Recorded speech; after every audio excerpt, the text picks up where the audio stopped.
Tak, 10 noyabr 2025-yil hurmatli kuzatuvchilar, navbatdagi uchastkamiz chiqib turibdi. 200 kvadratlik uchastka.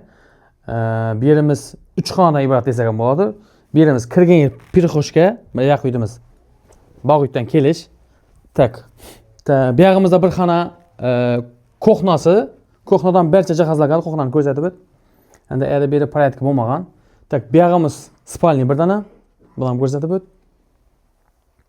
Bu yog'imiz vanna sanuzel. Sal akkuratni taxlash olmagan, bu ham barda ko'p sal. Bu yog'imiz spalni.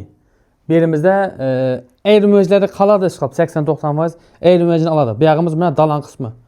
Jami 3 xona desak ham bo'ladi. 200 kvadratga joylashgan. Bog' uytag'i ham bor, suyt yo'q ekan. U yoq uydan ham ko'rsatib o'tamiz, yaxshi. Tak, muhimi Yangiozordamiz biz, lokatsiyasi. Yangiozorning asosiy ko'chasi hokimiyat, prokuratura shu ko'chaning oxiri pillaxona dedim bu yerda. Ko'na pillaxonaning o'rniga qo'yilgan. Bu yog'imiz Milliy gvardiya. Bahasi 350 million so'm. 200 kvadratlik mini kottejlardan biri bu. Tak, bahasini salgina kelishda telefonlarda qoldiramiz. Bemalol murojaat qilasiz. Telefonlaringizga, savollaringizga javob beriladi.